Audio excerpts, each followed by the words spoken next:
मेरे प्रियो, आप सभी को जय मसीह की। मैं राजेश कुमार आपके सामने, और आज मैं बहुत ही इंटरेस्टिंग सब्जेक्ट लेके आप लोगों के सामने आया हूँ। और मेरा जो सब्जेक्ट है आज का वो है UFO, यानी कि अनआइडेंटिफाई फ्लाइंग ऑब्जेक्ट्स। जैसे कि आजकल बहुत सारी घटनाएं आप UFO की सुन रहे हैं, तो उसी से रिलेटेड मेरा आज बाइबल के जो वचन हैं उसके द्वारा मैं आपको समझाने का प्रयास करूंगा। और बाइबल के वचन और UFO उनको मैं आपस में रिलेट करने का कोशिश करूंगा और समझाने का प्रयास करूंगा कि एक्चुअल में बाइबल इनके विषय में क्या कहती है। तो मेरे प्रियो, लगभग 4-4.5 साल पहले मैंने एक भविष्यवाणी भी की थी। हालांकि मैं भविष्यवक्ता नहीं हूँ, ना मैं कोई पास्टर हूँ। तो मैंने उसमें ये बोला था कि जब यीशु मसीह यानी कि हमारे परमेश्वर का आगमन जब होगा इस धरती पर, दूसरा आगमन, तो हमको आकाश में UFO की बहुत सारी घटनाएं एक चिन्ह के रूप में दिखाई देंगी और सुनाई देंगी, और जो आजकल बहुत ज़्यादा हो रहा है। तो उसी के विषय में आज मैं आपको बताने का प्रयास करूंगा। और उससे पहले मैं आपको बताना चाहूँगा मेरे प्रियो कि जैसे कि आजकल आप कई सारी घटनाएं UFO की सुन रहे हैं, तो उसमें बहुत सारी घटनाएं फेक हैं। जैसे कि आजकल आपने देखा होगा कि भारतवर्ष में राजस्थान में UFO आए हैं और राफेल ने उनका पीछा किया है, और कई सारे जो उनके फुटेज हैं और उनकी जो फ़ोटोज़ हैं वो अपलोड कर रहे हैं, लेकिन वो सारे फेक हैं। और राफेल का और जो UFO का जो पीछा कर रहे हैं राफेल, वो लगभग 1 साल पुराना वीडियो है जो इंडिया का नहीं है। तो इन सब अफवाहों से आप सब दूर रहें और परमेश्वर की जो सत्यता है उस सत्यता को हम जानें, उस चिन्हों को हम पहचानें कि बाइबल के हिसाब से परमेश्वर हमको क्या कहना चाहता है। क्योंकि संसार में आदि से और अब तक और अंत तक जो भी घटनाएं घटेंगी वो पूरी तरह से बाइबल के हिसाब से ही होगी, और बाइबल के बाहर कुछ भी इस दुनिया में घटना घटित नहीं होगी। क्योंकि परमेश्वर ने जिस प्रकार की रचना की है, जिस तरह से परमेश्वर ने और जिस स्वभाव में इस संसार को बांधा है, इस सृष्टि को बांधा है, उसी हिसाब से पूरी सृष्टि चलेगी और धरती के लोग चलेंगे। तो मेरे प्रिय मित्रों, आज मैं आप लोगों को यहेजकेल नबी जो हैं उनकी विषय में आज मैं आपको बताऊंगा कि उनका जो वचन है वो हमको क्या बताता है, और उसको मैं रिलेट करने की पूरी कोशिश करूंगा। आज के जो UFO के बारे में हम लोग सुन रहे हैं, देख रहे हैं, कई घटनाएं बिल्कुल सत्य भी हैं और कई इनविजन भी हैं जो फेक इनविजन कहलाते हैं। तो हमको दोनों को ही समझना है। तो परमेश्वर का जब आगमन होगा तो हमें इस तरह के तमाम चिन्ह आकाश में दिखाई देंगे, और जो सत्य है, बहुत कुछ सत्य है मेरे प्रियो। तो हमको ये जानना है कि अगर हमको ये घटनाएं आकाश में दिखाई दे रही हैं प्रत्यक्ष रूप में, और जिसका प्रमाण भी है, सत्य है, तो समझ लीजिए कि ये सब परमेश्वर के ही चिन्ह हैं। क्योंकि परमेश्वर के विरुद्ध और विरोध में कुछ भी इस सृष्टि में नहीं हो सकता, ना आकाश में और ना धरती पे।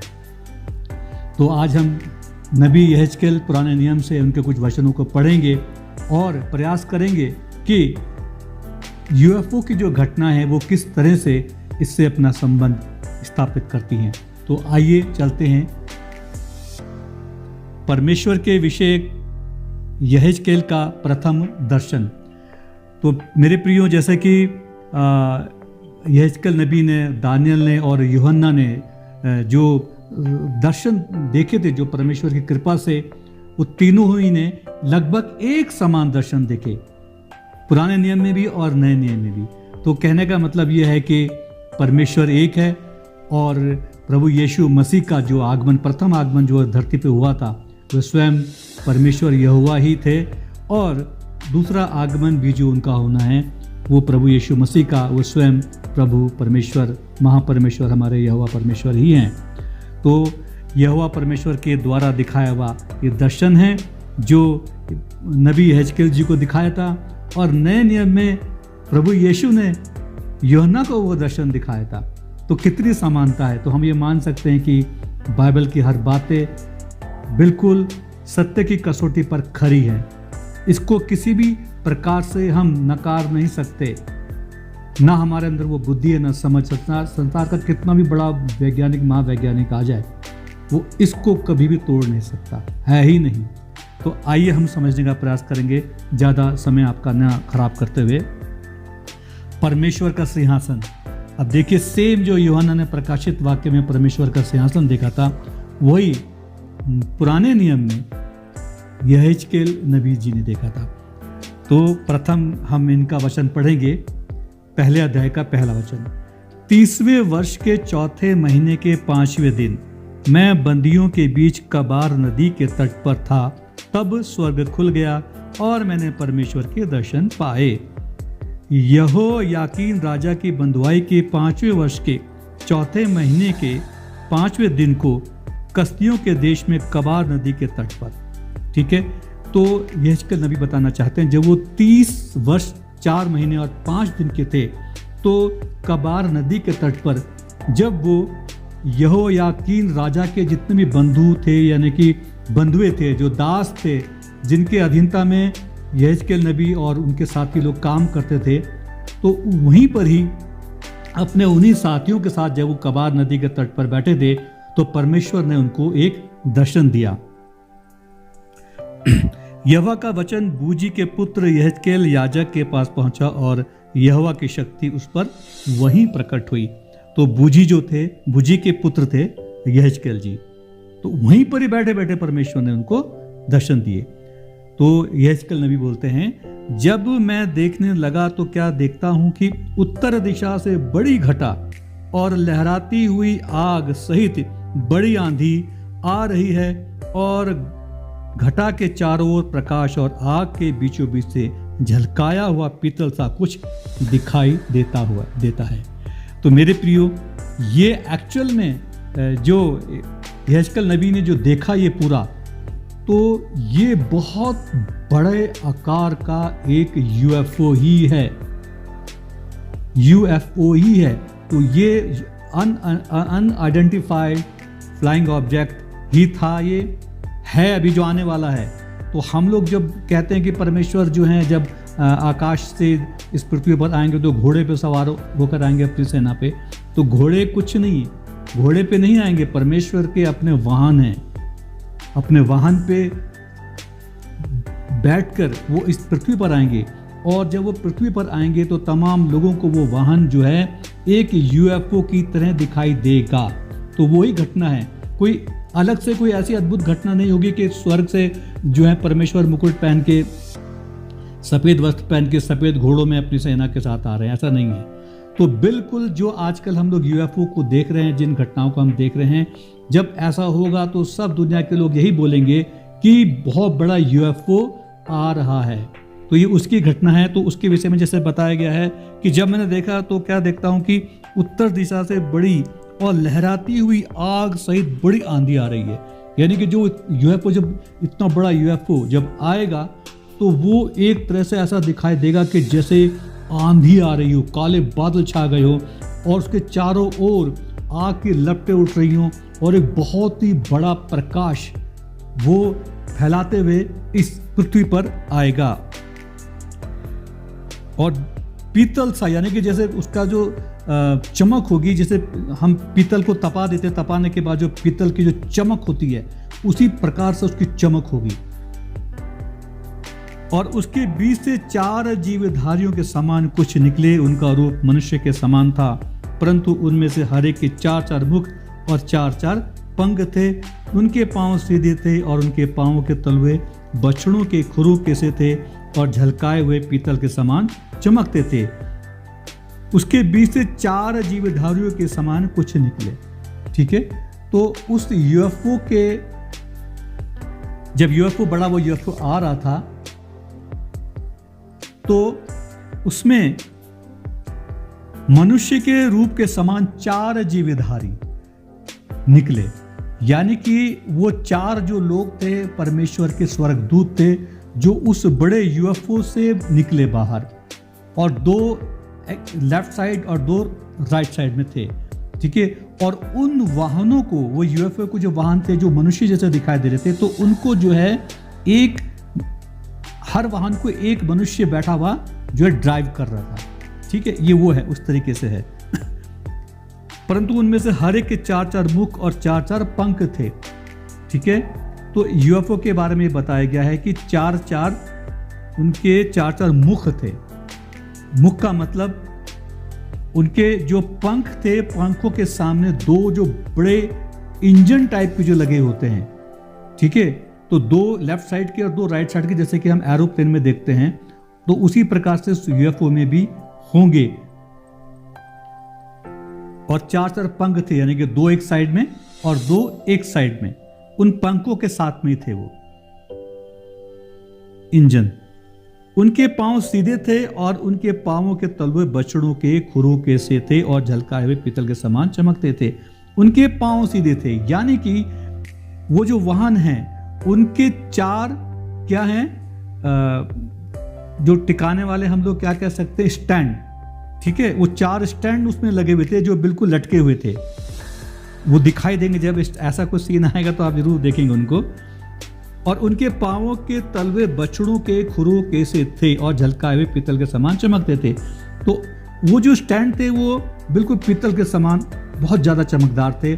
और जो बछड़े के खुरों के समान जो थे उनके तलवे, अर्थात उनके जो बूट थे, जब भी हमको स्टैंड होता है तो उनके स्टैंड के नीचे हम बुश लगाते हैं ना, जो बूट्स पहनाते हैं ताकि उन पर खरोंच ना लगे, ठीक है। तो वो बिल्कुल ऐसा दिखाई दे रहे थे जैसे कि बछड़े के खुर हों। तो स्टैंड के वो क्या थे, बुश थे। उनके चारों ओर पंख के नीचे मनुष्य के से हाथ थे। उन चारों के मुख और पंख इस प्रकार के थे। उनके पंख एक दूसरे से परस्पर मिले हुए थे। वे अपने अपने सामने सीधे ही चलते हुए मुड़ते नहीं थे, ठीक है। उनके चारों ओर पंखों के नीचे मनुष्य से हाथ थे, ठीक है। पंखों के चारों ओर, यानी कि जब वो बीचों बीच जो उनको ड्राइव कर रहे थे, जो हमारे स्वर्गदूत थे, और शक्ल उनकी बिल्कुल मनुष्य की तरह थी। तो जैसे आजकल हम एलियंस के बारे में हम सुनते हैं, जो अजीब शक्ल सूरत के होते हैं, जो ग्रे कलर के होते हैं, बड़ी बड़ी आंखें और अजीब सा उनका शक्ल होता है, तो वो ऐसे नहीं थे। वो एलियन टाइप में नहीं थे। उनकी शक्ल सूरत बिल्कुल मनुष्य के समान थी। और जो उन हाथों का जो इसमें बात की गई है, वो उनके हाथ में वो हैंडल पकड़े हुए थे जो बिल्कुल पंखों के पास ही दिखाई दे रहे थे, ठीक है, जो उनको ड्राइव कर रहे थे यूएफओ को, वो मनुष्य यानी कि स्वर्गदूत। उन चारों के मुख और पंख इस प्रकार थे। उनके पंख एक दूसरे से परस्पर मिले हुए थे, ठीक है। तो पंख एक दूसरे से मिले हुए थे, यानी कि एक साइड से दूसरे साइड पे निकले हुए थे। ऐसा लग रहा था कि जैसे कि बीच में एक वाहन हो और उनके अलग अलग 2 पंख हों, ठीक है। और 4 पंख थे, 2 इस साइड में, 2 इस साइड में। और चारों पंखों को जो था वो बीच साइड से मिले हुए थे और बाहर के साइड में उनके कोने खुले हुए थे। ये इसकी व्याख्या है। वे अपने सामने सीधे ही चलते हुए मुड़ते नहीं थे, यानी कि पंख बिल्कुल सीधे थे। अब जैसे कि हम पक्षियों को उड़ते हुए देखते हैं तो पंख वो हिलाते हुए उड़ते हैं, किंतु किसी भी वाहन के जो पंख होते हैं वो सीधे रहते हैं। जैसे हम लोग एरोप्लेन में हम देखते हैं या फाइटर जेट के देखते हैं, वो पंखे ऐसे हिलाते नहीं है ना, सीधे रहते हैं। तो बिल्कुल उनके पंख भी जो थे उस वाहन के सीधे पंख, फैले हुए पंख थे, ठीक, जो मुड़ते नहीं थे। उनके सामने के मुखों का रूप मनुष्य का था और उनके चारों दाहिनी ओर के मुख सिंह के से और बाईं मुख बैल के से थे। उनके सामने का मुखों का रूप मनुष्य का था। फिर मनुष्य की बात आती है, यानी कि सामने बिल्कुल उनके कौन बैठे थे, एक अच्छे विशाल सुंदर रूप में एंजल्स, स्वर्गदूत, जिनका मुख स्वरूप जो था वो इंसानों के तरह था। और साइड में जो उनके राइट हैंड साइड पे जो मुख थे, 2 मुख थे, वो सिंह के थे। और लेफ्ट में 2 मुख जो दिखाई दे रहे थे वो बैल के समान थे। यानी कि वो एक तरह से 4 इंजन थे जो पंखों में, और वो जो जीवधारी स्वर्गदूत जो उसको ड्राइव कर रहे थे वो उनके बिल्कुल साइड में थे, ठीक है, लेफ्ट एंड राइट साइड में। आपने देखा होगा कि किसी भी वाहन को उड़ाने के लिए एक इंजन की आवश्यकता होती है, तो उसी प्रकार के वो 4 इंजन उसमें लगे हुए थे, जो दो राइट साइड के इंजन के जो मुख थे उनको शेर जैसे लगे, सिंह के मुख के समान, और जो लेफ्ट साइड के थे वो बैल के समान। तो मैं पूरे एक यूएफओ की जो मशीन है, मैं उसका चित्रण और वर्णन आप लोगों के सामने प्रकट करने का प्रयास कर रहा हूं, क्योंकि यही है एक्चुअल में, इसी रूप में, इसी स्वरूप में परमेश्वर आएंगे। जब आकाश में भी जब हमारा स्वर्गारोहण होगा, यानी कि रैप्चर होगा, तो वो रैप्चर जो है उसमें बहुत सारे यूएफओ टाइप के ही वाहन आएंगे जो हमको लेके जाएंगे यहाँ से। उनका बीच में जो मुख खुलेगा और हम उठा लिए जाएंगे, और जब हम उठा लिए जाएंगे तो हमारा शरीर जो है वो पूरी तरह से उस वातावरण के हिसाब से परिवर्तित हो जाएगा, जिसको हम कहते हैं कि हमारी जो देह वो आत्मिक देह में परिवर्तित हो जाएगी। तो वो अपने हिसाब से हमारे क्योंकि उसमें इतनी पावर, इतनी शक्ति है कि वो हमारे शरीर को पूरी तरह से रूप को बदल देंगे, ताकि वहाँ के वातावरण में, यानी कि स्वर्ग का जो वातावरण है उसमें हम आराम से रह सकें, जी सकें। और स्वर्ग में जब हम रहेंगे तो शरीर के साथ ही रहेंगे हम। वहाँ पे खाना पीना, रहना सोना सब कुछ होगा जो हम धरती पे करते हैं, ठीक है। केवल व्यभिचार नहीं होगा वहाँ पे, शादी ब्याह और बच्चे पैदा नहीं किए जाएंगे। बाकी पूरा सुख और आनंद उस स्वर्ग में होगा। हम कहीं भी आ जा सकते हैं, बिल्कुल परमेश्वर हमको अपनी स्वतंत्रता में रखेगा, अपनी आज़ादी में हमको वहाँ पे रखेगा।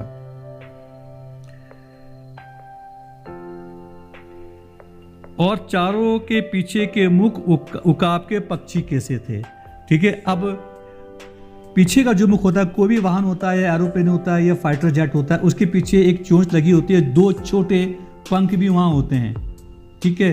तो उसको उन्होंने वो दिखाई दिए किस रूप में, उकाब के रूप में, यानी कि एक बाज के रूप में। एक छोटे छोटे पंख जो हैं पीछे वो फैले हुए थे एक बाज के रूप में। तो इसको भी समझने का प्रयास करें। अब अपने दिमाग में कल्पना करें एक फाइटर जेट की या एरोप्लेन की, वो लगभग इसी तरीके से होते हैं, और वो यूएफओ भी इसी हिसाब से बनाए जाएंगे और होंगे, और तैयार मतलब होंगे, ऑलरेडी वो हैं, वो एग्जिस्ट करते हैं, ठीक है। उनके चेहरे ऐसे थे, उनके मुख और पंख ऊपर की ओर अलग अलग थे। हर एक जीवधारी के दो पंख थे जो एक दूसरे के पंखों से मिले हुए थे। यहाँ फिर पंखों की जिक्र आ गया, यानी कि 4 पंख थे और वो एक दूसरे से मिले हुए थे, यानी कि बिल्कुल सीधे थे, और बीच में वो वाहन का पूरा वाहन था, ठीक है। उसके विषय में इसमें बोला गया है। हर एक जीवधारी के 2 पंख थे, यानी कि 4 वाहन थे ये। तो चारों वाहनों का इसमें जिक्र किया गया है, 2 बैक साइड में, 2 फ्रंट में। बड़ा जो यूएफओ जो परमेश्वर का वाहन है उसके साइड में 4 और थे, उन्हीं के बारे में है ये।